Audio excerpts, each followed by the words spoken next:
کو رائنا کہتے ہو؟ تو اتنی دیر میں جبریل آ گئے اور یہ آیت لے کر آئے، یا ایھا الذین آمنوا لا تقولوا رائنا وقولوا انظرنا، کہ اے میرے محبوب کے غلاموں، آج کے بعد تم نے میرے نبی کو رائنا نہیں کہنا، رائنا نہیں کہنا، کیا کہنا ہے؟ وقولوا انظرنا۔ حضور ہم پر نظر کرم فرمائے۔ اور آگے رب العالمین نے فرمایا واسمعوا، جب میرا حبیب بات کر رہا ہو نا تو تمہارا دھیان کدھر ہوتا ہے؟ خوب توجہ سے میرے حبیب کی بات سنا کرو تاکہ دوبارہ دہرانے کی ضرورت ہی پیش نہ آئے۔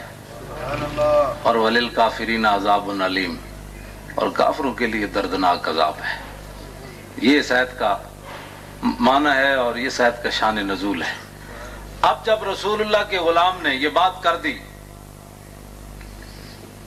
اب سعد بن معاذ پر اپنا وقت آیا۔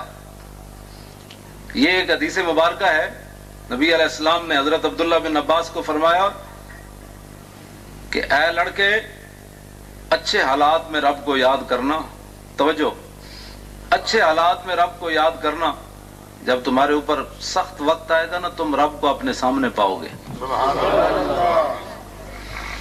اتنے بندہ اچھے حالات رب نو کوئی نہیں یاد کرنا، اچھے پیسے ہون نا تے عیاشیاں تے لوگ اڑا دیندے تے مسیتی جمعے والے دن 10 روپے جا کے دے دیندے تے جدوں اوکھا ویلا آندا ہے نا تے پھر او 10 دے حساب نال تے پیسے رب دیندا رہندا واپس، تے جے لکھاں دتے ہوندے تے اج لکھاں ملدے نا انہوں۔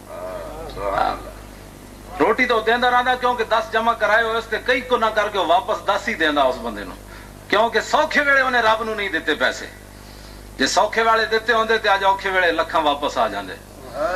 اس واسطے سوکھے ویلے رب نو کوئی نہیں یاد کردا، اوکھا ویلا آوے تے پھر کہندے خبر نہیں کیڑا گناہ ہو گیا، خورے کیڑا گناہ ہو گیا، اے نہیں پتا خورے کیڑا رہ گیا ہن۔ جب میں کہتا ہوں کہ یا اللہ میرا حال دیکھ، آواز آتی ہے بندے اپنا نامہ اعمال دیکھ۔ اب مشکل وقت میں رسول اللہ کی غلامی اختیار کی، اب آیا سعد بن معاذ پر اپنا وقت آیا، اب سعد بن معاذ پر اپنا وقت آیا، اور سعد بن معاذ نے میدان بدر کی طرف جاتے ہوئے نبی علیہ السلام کو ہنسایا، حضور کا چہرہ خوش کیا۔ اب جو میں بات کرنے لگا ہوں نا، یہ ساری محفلیں، یہ ساری بزمیں، ہمارے پیسے خرچ کرنا، ہمارے علماء کا تقریریں کرنا، نعت خوانوں کا نعت خوانی کرنا، قاریوں کا تلاوت کرنا، لنگر والوں کا لنگر پکانا، دریاں بچھانا، ان سب کو یہ بات سمجھ میں آ جائے گی کہ ان چیزوں کا فائدہ کیا ہے۔ اس واسطے میں جو بات کرنے لگا ہوں، سعد بن معاذ نے حضور کو خوش کیا اور حضور کے غلاموں، حضور کے دشمنوں کو للکارا۔ سعد بن معاذ کی اپنی رگ کٹ گئی، میں غزوہ خندق میں یہاں اکحل رگ ہے وہ کٹ گئی۔ نبی علیہ الصلوۃ والسلام نے ان کا خیمہ مسجد نبوی شریف میں لگوایا۔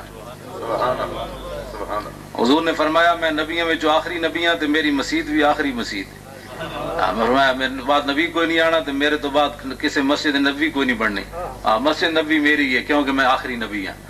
حضور نے اتنے خیمہ لگوایا انہوں نے، اور ہر نماز کے بعد حضور آ رہے ہیں، فرماتے ہیں سعد سناؤ کیا حال ہے، اب سناؤ کیا حال ہے، ہر نماز کے بعد۔ تو اعلیٰ حضرت فرماتے ہیں سعد بن معاذ کیا کہتے ہیں، جان عشق مصطفیٰ روز فزوں کرے خدا، جس کو ہو درد کا مزہ وہ ناز دوا اٹھائے کیوں۔ سعد بن معاذ تو کہتے ہیں بھئی کبھی بھی ٹھیک نہ ہو یہ رگ، اس لیے کہ پہلے تو حضور کبھی کبھی پوچھا کرتے تھے نا سعد کیا حال ہے، اب تو ہر نماز کے بعد پوچھتے ہیں کیا حال ہے۔ اب سعد بن معاذ نے دعائیں مانگی دو، عرض کی مولا اگر تیرے حبیب سے انہوں نے جنگ کرنی ہے نا دوبارہ تو پھر میری رگ ٹھیک کر دے، پھر مجھے موت نہ دینا ابھی، اور اگر تیرے حبیب سے انہوں نے پھر اس طرح نہیں آنا مقابلے میں تو پھر مجھے اسی رگ سے شہادت دے دے۔ لیکن ایک مسئلہ اور ہے، بنو قریظہ کا فیصلہ جب تک میری آنکھیں نہ دیکھیں اس وقت تک مجھے موت نہیں دینی تو نے۔ یہ دو دعائیں سعد بن معاذ نے مانگی، یہ رگ جو ہے سعد بن معاذ کی بند ہو گئی۔ نبی علیہ الصلوۃ والسلام گھر تشریف لائے اور اپنا جنگی لباس اتارنے لگے، اتنی دیر میں جبریل آ گئے، جنگی لباس پہنا ہوا ہے، حضور نے فرمایا اب کیا پروگرام ہے؟ نے کہا جی رب العالمین کا حکم ہے کہ بنو قریظہ کا پہلے فیصلہ کریں. یہ حضرت سنائیں گے اور علماء آپ کو جمعے پر سنائیں گے کہ بنو قریظہ کا مسئلہ کیا ہے.